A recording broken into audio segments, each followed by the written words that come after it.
Saudari-saudaraku yang terkasih, berjumpa kembali bersama saya Inspirasiku di Antara.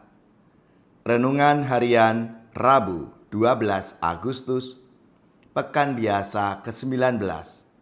Semoga kita bersama keluarga, komunitas kita, selalu dalam keadaan baik, sehat, dan tetap bersemangat.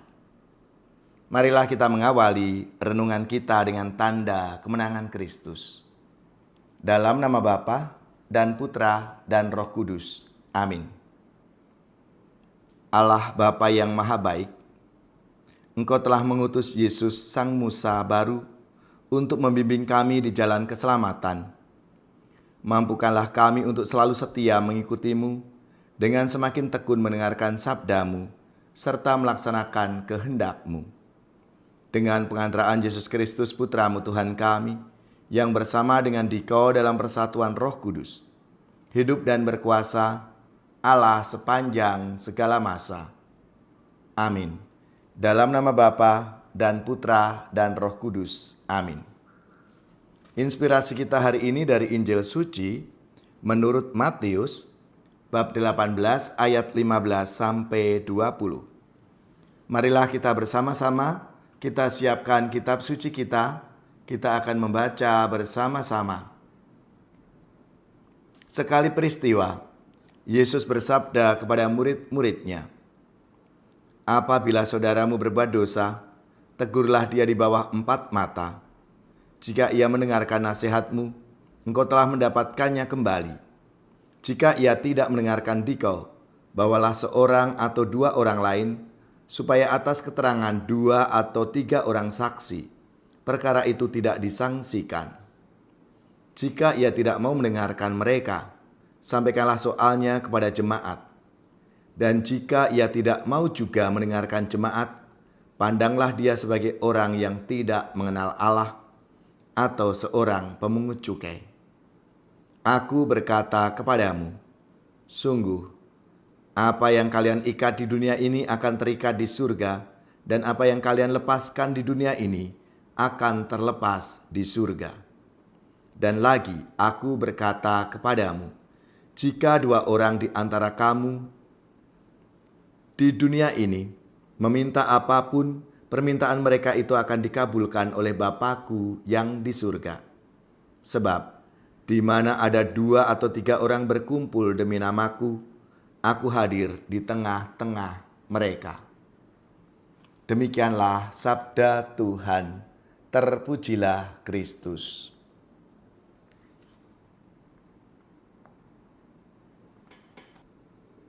Saudari-saudaraku yang terkasih, dalam sabda Tuhan hari ini, Yesus berbicara tentang sesuatu yang sangat dekat dengan kehidupan kita, yaitu hubungan dengan sesama, terutama ketika terjadi kesalahan, konflik, atau perselisihan.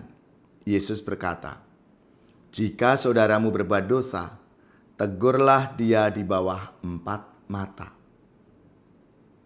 Menarik bahwa Yesus tidak mengatakan ceritakanlah kepada orang lain.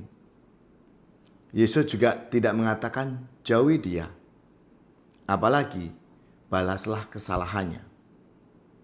Yesus justru berkata tegurlah dia di bawah 4 mata. Ini menunjukkan bahwa tujuan teguran dalam kehidupan Kristiani bukan untuk mempermalukan orang lain, melainkan untuk menyelamatkan hubungan dan memenangkan kembali saudara kita. Menegur bukan berarti menghakimi, karena seringkali kita sulit membedakan antara menegur dan menghakimi. Menghakimi merasa diri kita ini lebih baik daripada orang lain. Kita melihat kesalahan orang lain dan berkata dalam hati, memang dia begitu, dari dulu memang tidak bisa berubah.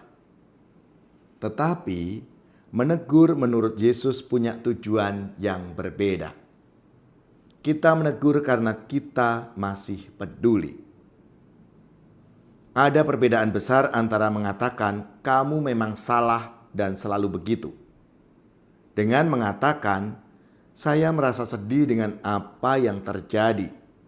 Saya menyampaikan ini karena saya menghargai hubungan kita dan tidak ingin masalah ini semakin besar. Yang pertama, melukai. Yang kedua, membuka jalan untuk penyembuhan. Oleh karena itu, sebelum menegur seseorang, kita perlu bertanya pada diri kita masing-masing. Apakah saya menegur karena saya mengasihi atau karena saya ingin melampiaskan kemarahan?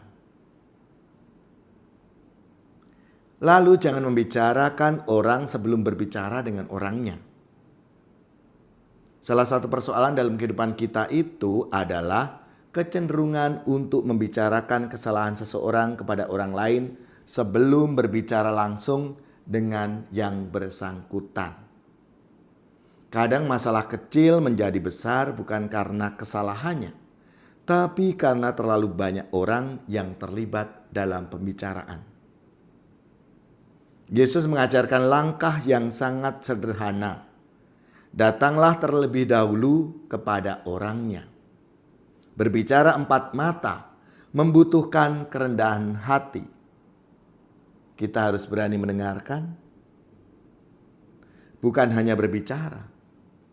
Bisa jadi apa yang kita lihat sebagai kesalahan ternyata punya latar belakang yang belum kita pahami.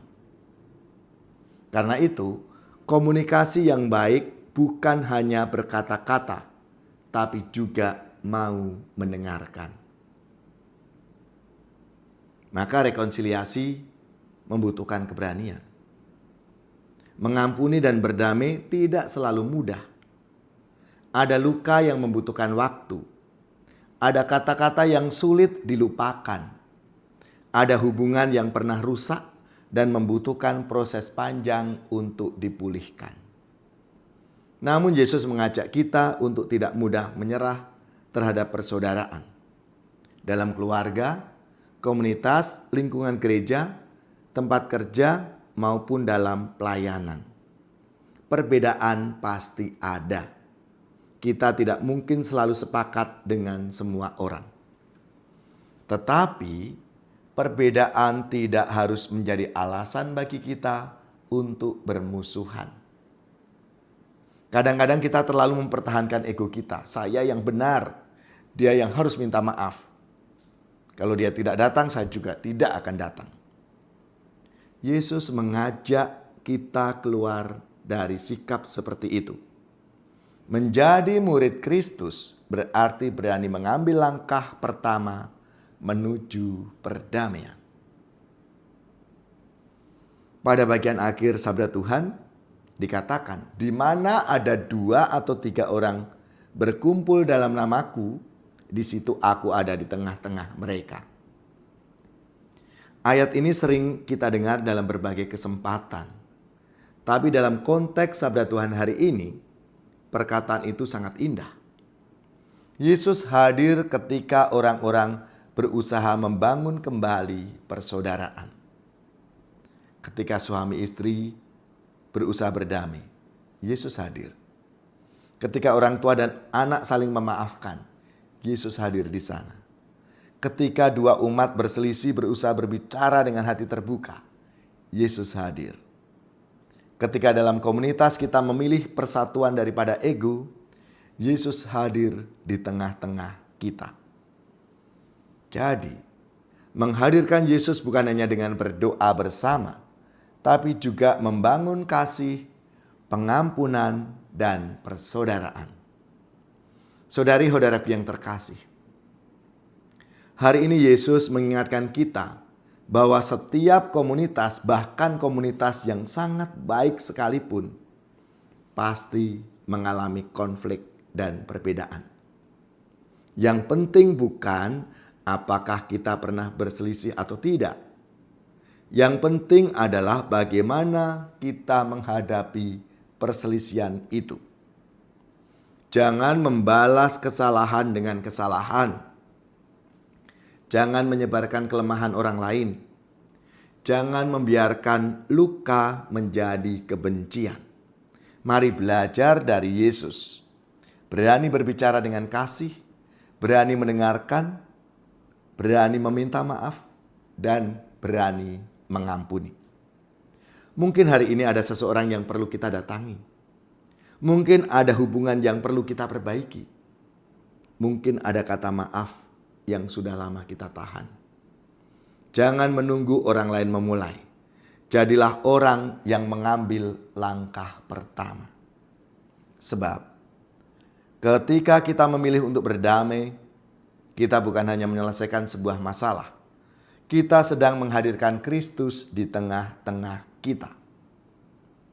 Semoga keluarga, komunitas, dan gereja kita menjadi tempat di mana orang tidak hanya menemukan kebenaran, tapi juga menemukan kasih, pengampunan, dan persaudaraan. Tuhan memberkati kita dan menjadikan kita semua pembawa damai.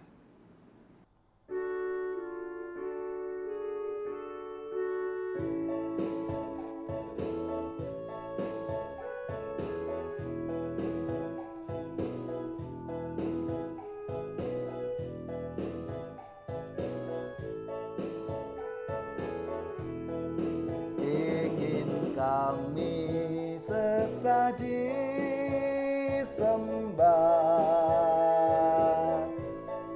di sanggar Gusti Maha Suci, degup hayat raga yang lemah, tiada mampu bersujud bakti, namun kami berserah diri. Semoga Gusti menuang berkah, agar mantap nada dan suara, tegar lantang berkidung indah. Ingin kami sesaji sembah di sanggar Gusti Maha Suci, agar hayat raga yang lemah akan mampu menjunjung bakti. Kami datang sepenuh hati, altar Tuhan muara langkah, satu padu iman di dada, bersama meluhurkan Tuhan. Saudara-saudariku yang terkasih, marilah kita mengakhiri permenungan kita hari ini dengan mohon berkat Tuhan. Tuhan bersamamu dan bersama rohmu. Semoga saudari-saudara sekalian, keluarga-keluarga kita, orang-orang yang kita doakan, seluruh tugas, belajar, pekerjaan, usaha serta karya pelayanan kita dibimbing, dilindungi dan diberkati oleh Allah yang Maha Kuasa, Bapa dan Putra dan Roh Kudus. Amin.